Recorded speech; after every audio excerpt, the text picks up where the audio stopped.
이번 시간에 우리 기타 정보 보안 관련 용어에 대해서 같이 한번 살펴보도록 하겠습니다.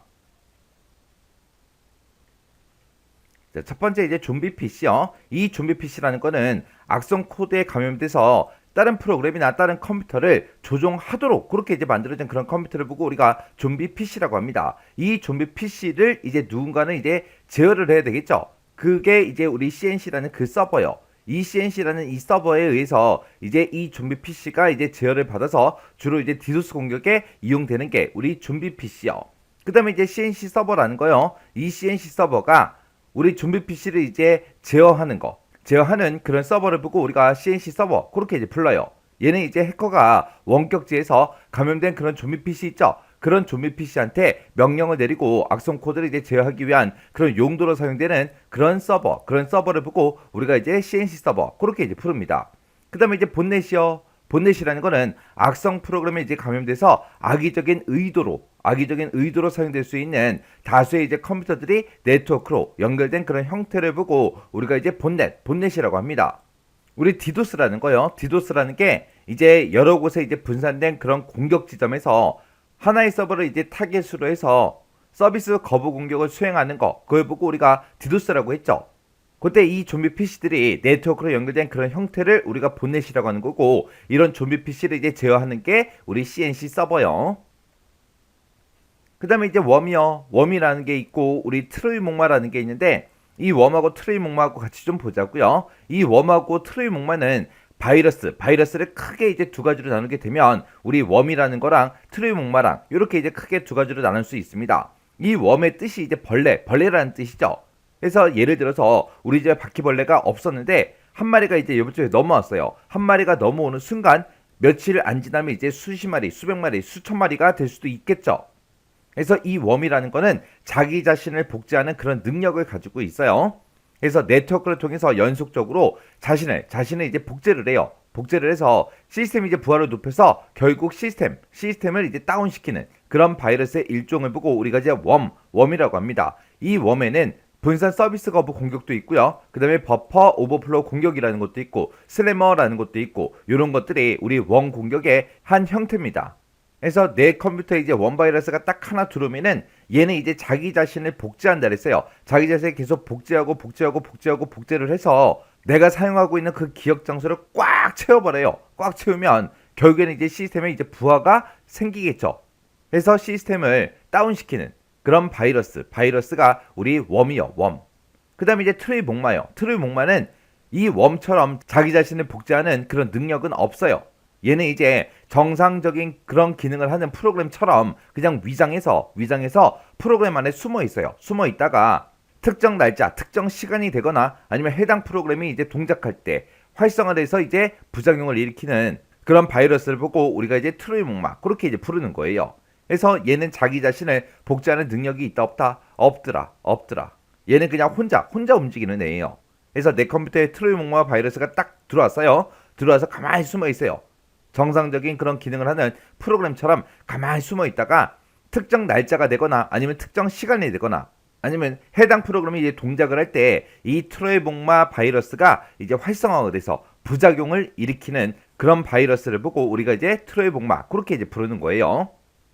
그 다음에 이제 제로데이 공격이라는 거 요거 좀 이제 보자고요. 얘는 이제 보안상에 취약점이 이제 발견이 됐을 때 이 취약점을 다른 사람들은 아무도 모를 거 아니에요. 내가 처음으로 이제 발견했으니까 아무도 모를 거예요. 그렇게 이제 발견된 그 취약점의 존재가 널리 이제 공표되기 전에 해당 취약점을 통해서 이루어지는 그런 보안 공격을 우리가 이제 제로데이 공격 그렇게 이제 불러요.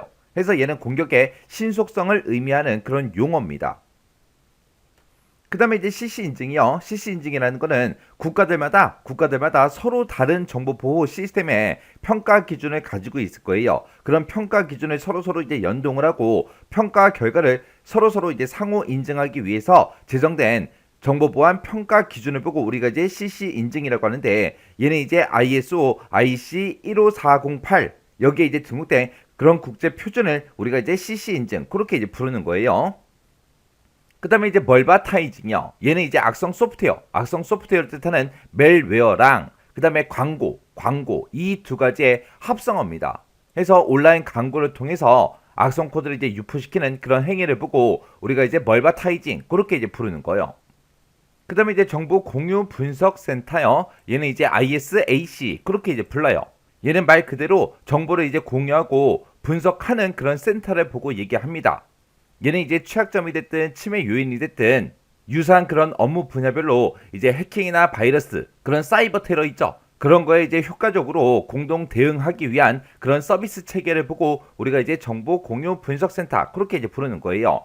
그래서 취약점 및 침해 요인 그리고 그에 대한 이제 대응 방안 이런 정보들을 전부 다 이제 제공해 주고요. 침해 사고가 만약에 발생했을 때는 실시간으로 경보 분석 체계를 이제 운영해 주고요. 그리고 금융이 됐든 통신이 됐든 이런 분야별로 정보통신 기반 시설을 이제 보호하기 위한 그런 업무를 수행하는 곳 그런 곳을 보고 우리가 이제 정보 공유 분석 센터 ISAC 그렇게 이제 불러요. 그 다음에 이제 업무 연속성 계획이라는 거요. 얘는 이제 영어로 이제 BCP 그렇게 이제 불러요. BCP라고 그렇게 이제 부르는데 얘는 뭘 얘기하냐면은 쉽게 얘기하면은 재난이 이제 발생했을 때 비즈니스의 이제 연속성을 유지하기 위한 그런 계획을 보고 우리가 이제 업무 연속성 계획 그렇게 이제 부르는 거예요. 얘는 이제 각종 재해가 됐든 장애가 됐든 재난으로부터 위기 관리를 이제 기반으로 우리 재복구를 어떻게 할지, 업무 복구는 어떻게 할지, 재개는 어떻게 할지, 비상계획 이런 비즈니스의 연속성을 보장하기 위한 그런 계획을 보고 업무 연속성 계획 그렇게 이제 부릅니다. 그래서 재해가 발생하거나 재난이 발생했을 때 정상적인 이제 운영이 어려운 그런 데이터 백업이나 이제 복구하는 거 그런 것뿐만 아니라 고객이 이제 서비스를 계속해서 지속적으로 제공해 줘야 될 거 아니에요. 그런 지속성을 이제 보장한다거나 아니면 핵심 업무 같은 그런 기능들을 지속적으로 하는 그런 환경을 이제 조성해서 기업의 가치를 이제 극대화하는 걸 보고 우리가 이제 업무 연속성 계획 그렇게 이제 풀러요. 그래서 그때 이제 RTO다, RPO다, 우선순위다 이런 것들을 설정하기 위해서 업무 영향 분석 같은 것들 이런 것들을 이제 수행합니다. 이게 이제 업무 연속성 계획 BCP요. 그 다음에 이제 데이터 디들링이요. 얘는 이제 처리할 그 자료가 있을 거 아니에요. 그 자료를 다른 자료랑 이제 바꿔서 처리하는 거. 그걸 보고 우리가 데이터 디들링 그렇게 이제 부르는데 얘를 왜 바꿔서 처리하냐? 입력값이 됐든 출력값이 됐든 그런 것들을 부정한 의도를 가지고 수정해서 잘못된 결과 나오도록 그렇게 이제 유도하는 그런 방식을 보고 데이터 디들링 그렇게 이제 부릅니다. 그 다음에 이제 비트로커요. 비트로커라는 거는 윈도우 7부터 지원되기 시작한 그 윈도우 전용의 우리의 볼륨 암호화 기능 그걸 보고 우리가 이제 비트로커 그렇게 이제 부릅니다. 얘가 이제 하나의 이제 암호화 기능인데 얘는 이제 TPM이랑 우리 RES 128 이런 알고리즘을 사용해서 암호화해주는 그런 역할을 하는 게 우리 비트로커요. 그 다음에 이제 공급망 공격이요. 얘는 이제 소프트웨어를 공급해주는 그 공급망이 있을 거 아니에요. 그런 공급망에 침투를 합니다. 침투를 해서 악성 코드를 배포하는 그런 공격을 보고 우리가 이제 공급망 공격 그렇게 이제 불러요.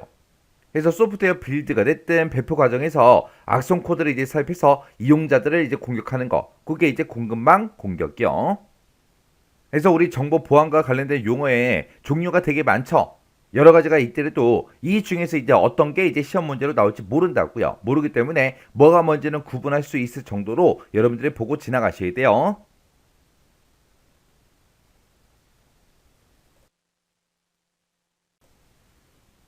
이번 시간에 우리 기타 정보 보안 관련 용어 문제를 같이 한번 풀어보도록 하겠습니다. 자, 문제를 보니까 보안 취약점이 이제 발견됐을 때 그 발견된 그 취약점의 존재가 널리 이제 공표되기 전에 다른 사람들이 알기 전에 해당 취약점을 통해서 이루어지는 그런 보안 공격 그걸 가리키는 그 용어를 써라 그렇게 나왔습니다. 이런 걸 보고 우리가 제로데이 공격 그렇게 이제 부르는 거죠. 그래서 이 제로데이 공격이라는 거는 공격의 이제 신속성을 의미하는 그런 용어예요.